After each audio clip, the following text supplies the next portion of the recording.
We're back with another episode of Hoosier Myths and Legends. I'm Rebecca Wilhelm. I'm Mary Quigley. And I'm Hope Wilhelm. Join us as we dive into the spookier side of the Hoosier state. So what comes to your mind when you think of Indiana? Do you think of corn? Do you think of basketball? Do you think of the Indianapolis 500? Maybe you think of famous celebrities who were born in Indiana, like John Mellencamp or Michael Jackson. But as the saying goes, there is more than corn in Indiana. 92 counties make up the Hoosier state. In this podcast, we are going to discuss some Indiana folklore from each of these counties. If you are into tall tales, ghosts, or spooky legends, then this is a podcast you are not going to want to miss. In this episode, we bring you another haunted house legend. This one is from Indianapolis, Indiana. On the south side of Indianapolis, at 3801 Madison Avenue, stands a two-story brick mansion that has been nicknamed the House That Reeks of Death.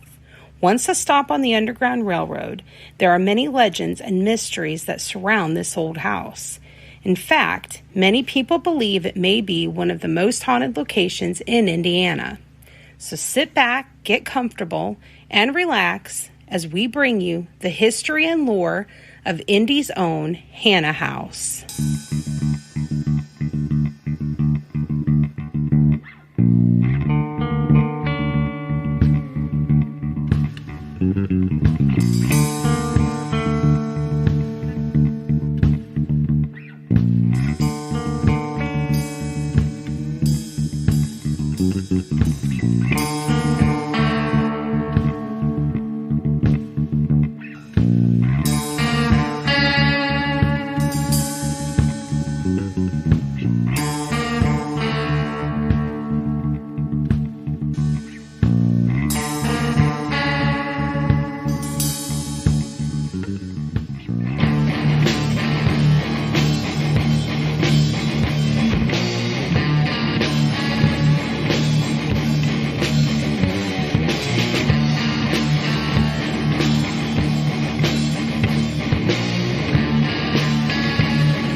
I have heard of the Hannah House for years.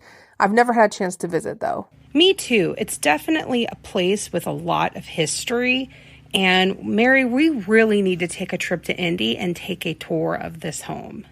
As we said in our opening, this house was once a stop on the Underground Railroad.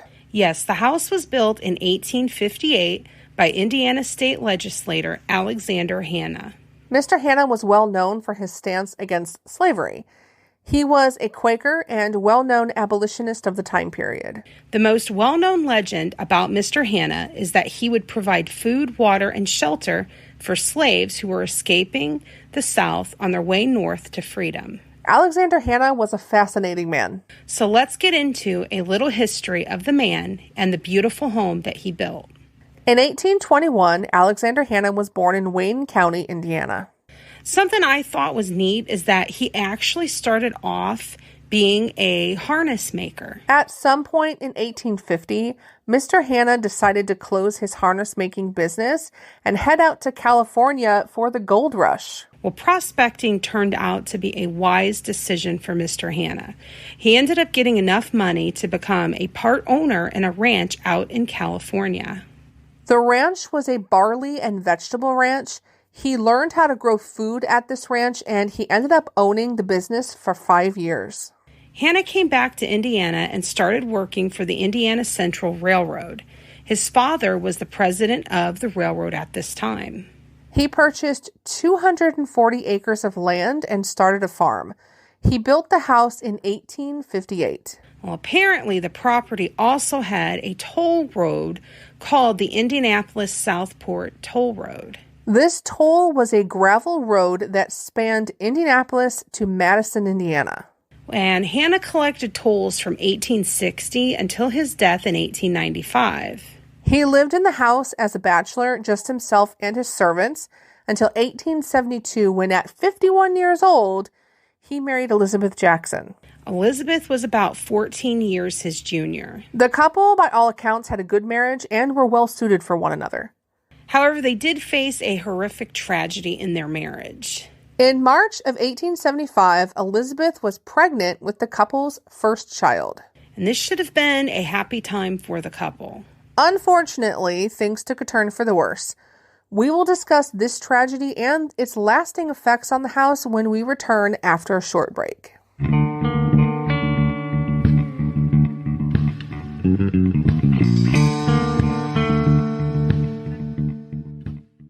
Hey everyone!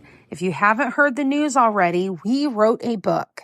Haunted Dearborn County, Indiana is coming to all major retailers August 14th, 2023. Strange and unusual things lurk behind the calm facade of Dearborn County. Several legends surround the Hill Forest Mansion, the home of one of Aurora's founding families. Many have seen the ghost of a farmer and his mule at Carnegie Hall in Morse Hill. The glowing grave at Riverview Cemetery may connect to the 1941 Agru family massacre. St. Mary's Church Rectory is said to be haunted by the former priest, and the spirits at Whiskey's in Lawrenceburg are not just in the drinks. Several schools in the area echo with the sounds of former students and staff, and numerous local residences house the spirits of former owners who have never left. Join Rebecca and I on a chilling tour from Lawrenceburg to Lawrenceville and beyond. Haunted Dearborn County, Indiana is available for pre-order.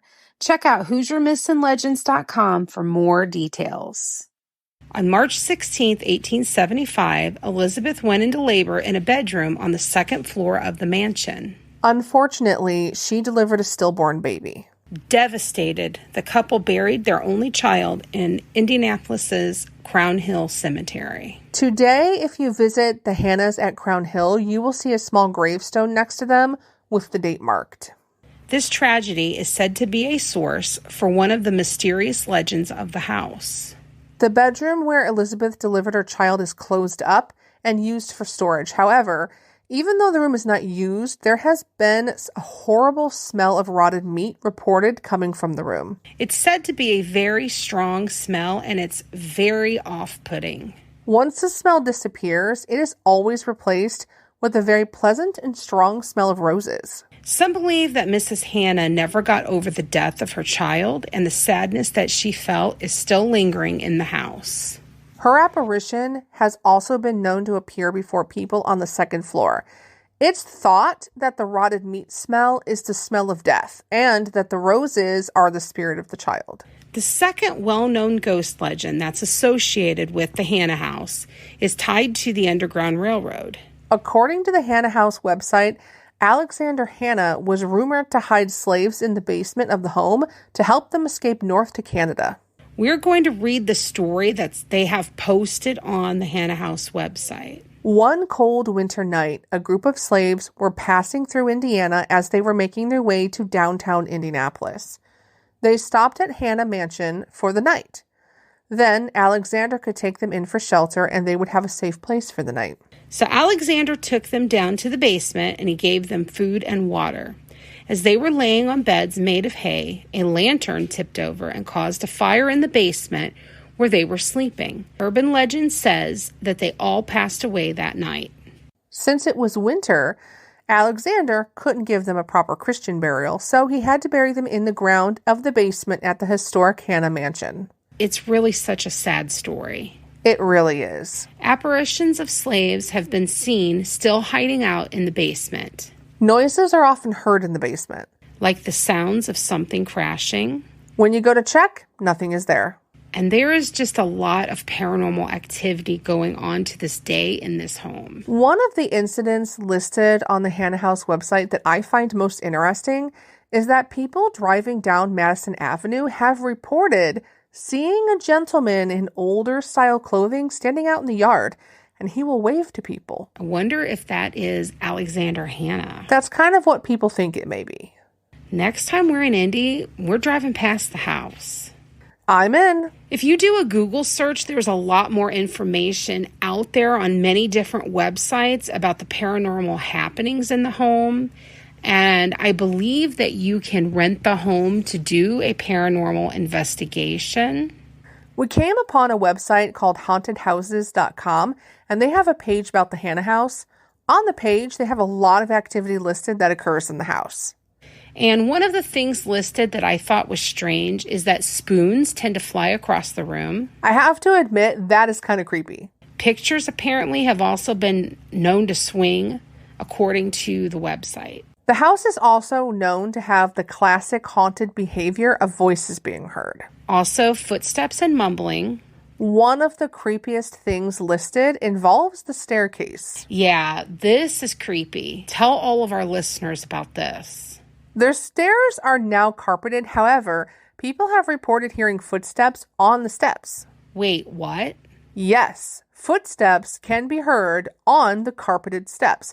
Not only footsteps, but the sounds of older clothing rustling too. No, no. That's too much. That's just too much.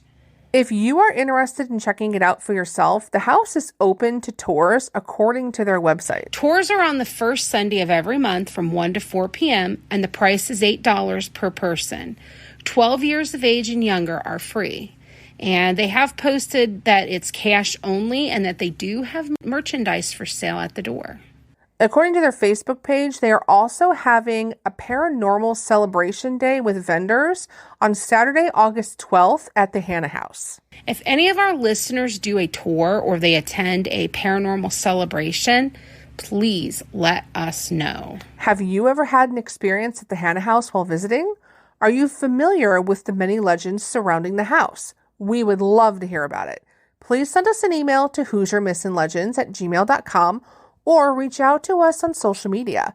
We may use it in a later episode. In the email, let us know if you wish to remain anonymous.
To see our source material, please visit our website, HoosierMissingLegends.com. Please find us and follow us on Facebook, Instagram, TikTok, and now Twitter. Hoosier Missing Legends is a Quigley Productions podcast. Our theme song was written and recorded by Wet Blanket. The song title is Taxidermy Race Car. As always, stay spooky.